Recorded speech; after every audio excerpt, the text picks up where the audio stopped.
from a distance. Can't see. I kind of can.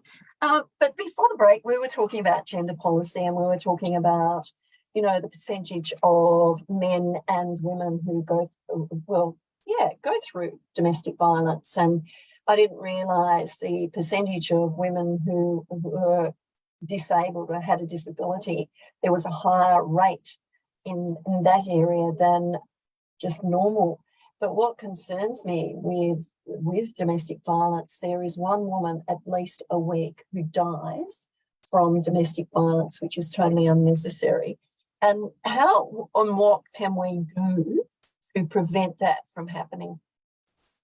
So, I mean, I think it's a good question, and there's a lot of answers to that question. It's not a simple one. No. I mean, one of the things I've looked at in the past is housing, and so the importance of women who are leaving one partner and somewhere to go. So we did some research that looked at the lack of sort of social and affordable housing available, and then leave a violent partner and return to them because they have divorced, to leave and found several thousand of those women a year. And there's about 1,000 that become homeless and then left a violent partner. So I think we can have a really strong look at, particularly around social housing and social housing, so people do have somewhere to go. Situation. Yeah. And then it really does come down to, we know that improving generally improving gender equity in our society is what we've done. And then there's also, I think, just the board. I was discussing with Zoe today that it is treated as, you know, worse crime. I think often we think of domestic violence as a really, you know, not that serious. But it is really it serious. is really serious. And on a number of levels, obviously, and a woman die is Yes, and children. But for somebody not to be safe in their own home is a very serious crime, in my view. Yeah. I think if you have a situation of home invasion and someone makes you unsafe in your home, we consider that as a worse crime, and yet somebody is meant to love their partner, making that person unsafe in their own home is somehow not seen as serious. When we know it is the most dangerous place for a woman to be because her partner. So I think there is that societal attitude as well that needs to change, that we really understand that this is Serious, it needs to be taken seriously. It's not okay. It's never okay. And you know, we as individuals need to, you know, when we see it, need to stand up to it and, you know, come together and stop to it, basically, because it is happening in our communities and in our families. And it's not a socio-economic thing. It can go to the glass ceiling, and more so in glass ceiling, it's a more financial abuse thing. There are different areas. And I mean, there's physical, there's mental, there's emotional, there's isolation. There's lots of different domestic violence situations. But one that I find that's really important for people to understand is if they're going to leave a violent partner, they have to be safe when they leave, because that's when they're in their most dangerous situation. That's where they can be killed, because that person who's in control has lost that control because that other person has left the situation. So they put themselves in grave danger. So you can provide that housing, but also the safety of that person in that housing. How safe will it be for them when the perpetrator, let's say the perpetrator, knows that where they're living and keeps coming back? And I mean, you can get your AVOs, you can get all those sorts of things, but a lot of the time they just get wrapped over the knuckles until something serious happens. And then, you know, what happens then? That person either dies or is injured or is hospitalised or whatever. I don't know how you stop it, you know, because it's a hidden secret, really, because a lot of people are ashamed of it. So they don't mention it. They don't mention that they're living that situation. They're living in fear. They're walking on eggshells. Their kids will go to school and they'll probably bully at school and go home and be very subservient because they're too scared to move. But they feel a little bit better at school because they can you know, nobody knows what's going on at school, at home. So what sort of policies that can be put in place to help and support more? I mean, the legal system needs to change, definitely needs to I think it change. does. And, you know, you and I know each other from Tasmania, and there they did implement a more pro-arrest policy. So, you know, being less, I guess the police being a little bit less lenient on perpetrators. Yeah.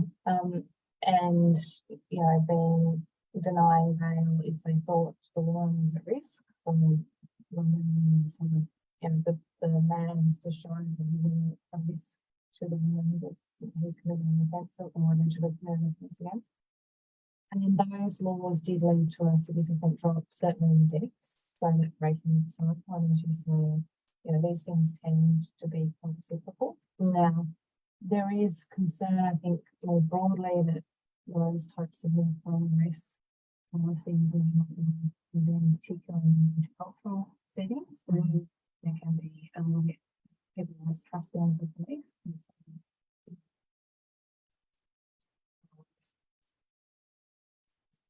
So there's probably a degree in which you need different responses for different communities to address it. But I think certainly more broadly, you still see, I think, an attitude from some levels that this isn't that big a deal.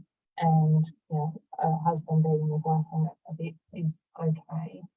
I guess it's really just getting honest. It's not okay. Okay. No, it's not okay. I mean, it's not okay for the kids, but it's certainly not okay. I think for people to abuse each other. Yeah, and to be expected to live in a violent situation, you know, you're meant to be, your home should be somewhere where you feel safe and secure, and to, you know, to be experiencing violence when somebody is meant to love you is actually a far worse crime than, you know, experiencing violence with someone who doesn't love you. In my book, you know, if someone I loved or was meant to love me, it was making me unsafe and physically hurting you, that's worse than. And that's a constant, whereas you said, you know, if someone physically hurt you that didn't know you, it's kind of like a one-off thing. It's not a constant, everyday thing. And, you know, that hurt might be deliberate, it might not be deliberate. But, you know, you look at the kids that are living in that environment and what they see is what they'll grow up and practice themselves. So breaking the cycle of domestic violence. How's that done? When you know your kids are growing up and that's all they see, so that's all they know, and they go out and the girls either go and live with someone who's abusive because they know no different because that's all they've seen, and the boys go out and do the abuse, and that's. And I have to sort of say too that women can go out and be abusive to men as well. It's not just one-sided. It's not just one-sided, but there is a very gendered nature to it. So I think it's important to recognise any form of violence is wrong, and certainly, you know, not going to sit here and say, oh, women men that perpetrate violence against men or against children. I mean, that's simply not true. And they need to be held accountable. But there is I think, a gendered nature to this, where if you think about the way we treat, you know, the King hearing, for example, that killed a lot of young men and is tragic. It's like, but the way in which the force of law came down on that and that occurred versus the response we see in family domestic violence, with, as you said, one woman a week losing her life, often known to police. So this is when, you know, people know these crimes are going on and yet it still occurs.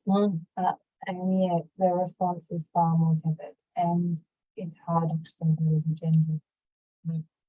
Yeah, and it is really. I think what needs to happen is with the, you know, the organisations that work with people that come from domestic violence, there needs to be an umbrella. There needs to be something at the top here where the story's told once.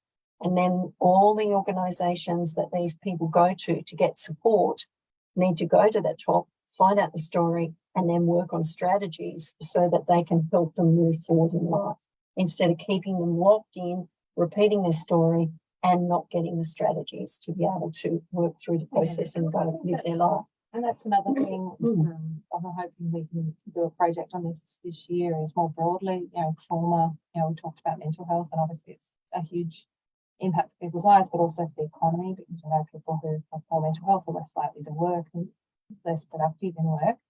But the impact of trauma and the lack of trauma services on that long-term productivity is also something I think we can think about a bit more and work on more as a society in terms of investing in those services, so that you're talking about the kids. And look, I don't think every kid that grows up in a household where there's domestic, it ends up being they don't. No.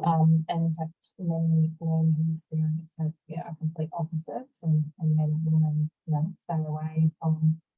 But it certainly does perpetuate and leave its scars, whether or not somebody ends up being violent themselves or not.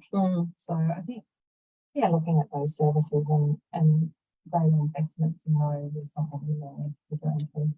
Yeah, so we've talked a lot about a lot of stuff, haven't we?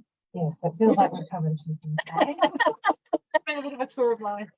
Yeah, but that's okay. Well, just going to say, I'm going to ask you a couple of questions about you recently appointed to the Interim Economic Inclusion Committee that is advisory to the Commonwealth Government on adequacy of income support payments and measure to enhance economic inclusion. What does that all mean? I know. What is that all about? Well, I think we're just finding it ourselves now.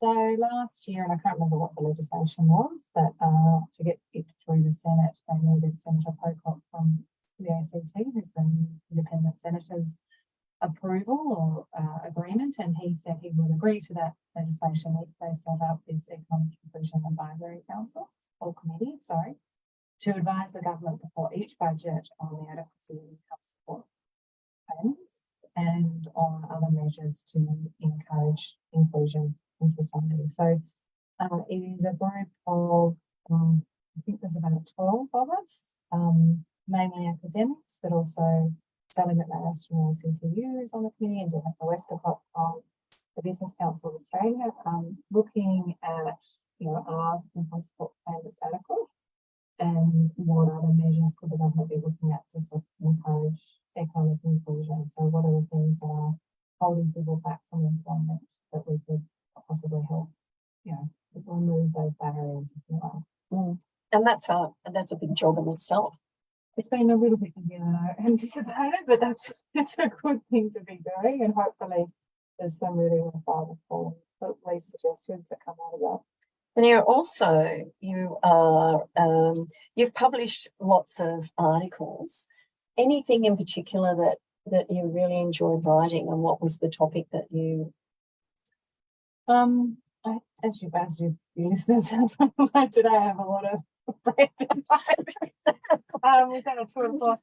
Well, one of the things, and in fact, I'm hoping to have another report about this next week, that we did last year that did lead to some change, but hopefully more change was around, I think we should discuss childcare today as well, around an activity test that exists for childcare. So to access childcare, you have to be in work at the moment, and what that can create for a lot of women is a bit of a chicken and egg dilemma. So they're not in work right now, and so they can't access the care they need, and because they don't have the care, they can't get a job. So this creates a bit of a barrier.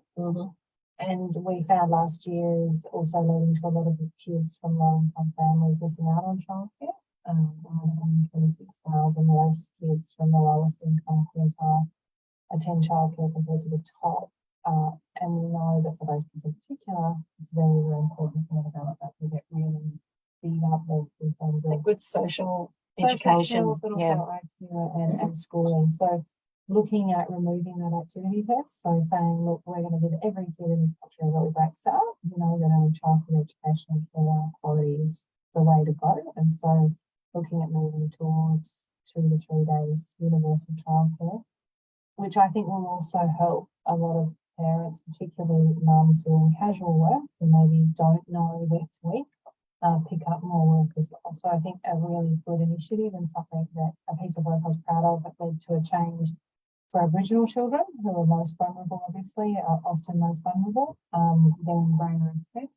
But hopefully in this budget, we'll have a report out in the next week or so, looking at the participation dividends. Fantastic. Reading it, we will see about 18% completely. So that would be a great. Fantastic. And you're also part-time commissioner at the Commonwealth Grants Commission. I mean, how many committees are you on? I mean, Too many. So this is the body that distributes GST to the states. So you probably know the Commonwealth collects all the goods and services tax we pay. funny that. I know, and then they give them out to the states, and they do that in a way that takes into account the states' obviously population size, but also their needs and their ability to raise other revenue. So it's a pretty complicated, nerdy type of thing, but it determines sort of how much GST Victoria gets. Tasmania, obviously, Queensland, Small population. So yeah. But it's a necessity to have that sort of commission there to oversee it and make sure there's fairness. Yeah, that's right. Well, it's quite redistributed though. So some people have very different views on it. So some people think that it should just be on a per head of population basis.